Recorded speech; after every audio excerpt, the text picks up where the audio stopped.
Alors, effectivement, le jeudi 12 avril 2018, la Chambre d'accusation de la Cour d'appel de Brazzaville a rendu une décision renvoyant le général Jean-Marie Michel Mokoko le renvoyant devant la Cour criminelle pour être jugé du chef des inculpations que vous avez rappelé au début de votre intervention.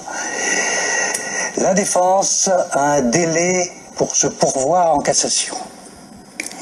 S'il n'y a pas de pourvoi en cassation contre l'arrêt qui a été rendu par la chambre d'accusation, je pense que ce dossier pourrait être évoqué à l'actuelle audience de la Cour criminelle de Brazzaville qui se tient et qui est prévue pour se tenir jusqu'à la fin du mois de mai prochain.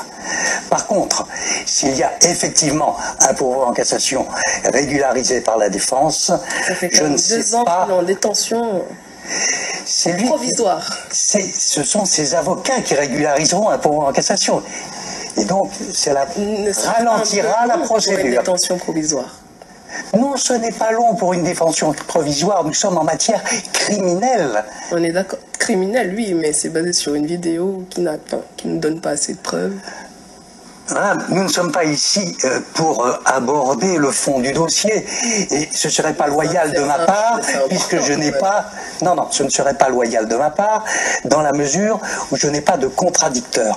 Mais ce que je peux vous dire, c'est qu'à l'issue d'une instruction, vous avez la chambre d'accusation de la Cour d'appel de Brazzaville qui a estimé qu'il y avait des éléments suffisamment précis et concordants pour renvoyer l'accusé devant la Cour criminelle. Et concernant les conditions de détention de Jean-Marie Michel Mokoko, maître final, son avocate, elle parle de conditions désastreuses, de torture psychologique. Qu'est-ce que vous avez à répondre par rapport à ça? Elle a effectivement, dans une interview sur une autre chaîne, déclaré que ces conditions de détention étaient totalement dégradantes et assimilables à de la torture psychologique. Je dis que c'est faux, c'est inexact. Mais elle a vu son client, comment ce serait fait? Il semblerait, et je dis bien il semblerait que Maître Finel n'ait jamais mis les pieds à Brazzaville. Et elle indique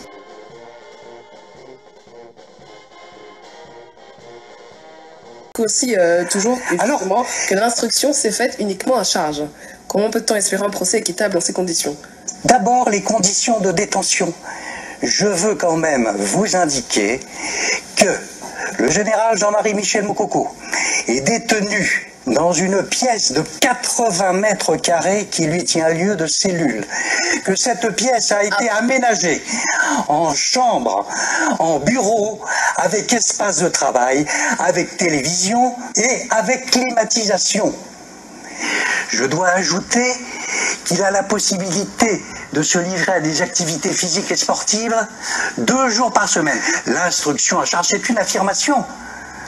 Le fait qu'il ait multiplié les voies de recours, appel auprès de la chambre d'accusation, ensuite pourvoi en cassation, cela veut dire qu'à chaque fois, il a tenté d'introduire dans la procédure des éléments qui lui étaient favorables. Et si le juge d'instruction écartait ces éléments, il a pu exercer ses voies de recours. Et s'il n'avait pas exercé ses voies de recours, le procès aurait peut-être déjà eu lieu. Merci d'avoir répondu à nos questions. Je rappelle que vous êtes l'avocat congolais dans la procédure de l'État congolais, dans la procédure contre l'ancien candidat à la présidentielle Jean-Marie Michel Mokoko. Je vous remercie, madame.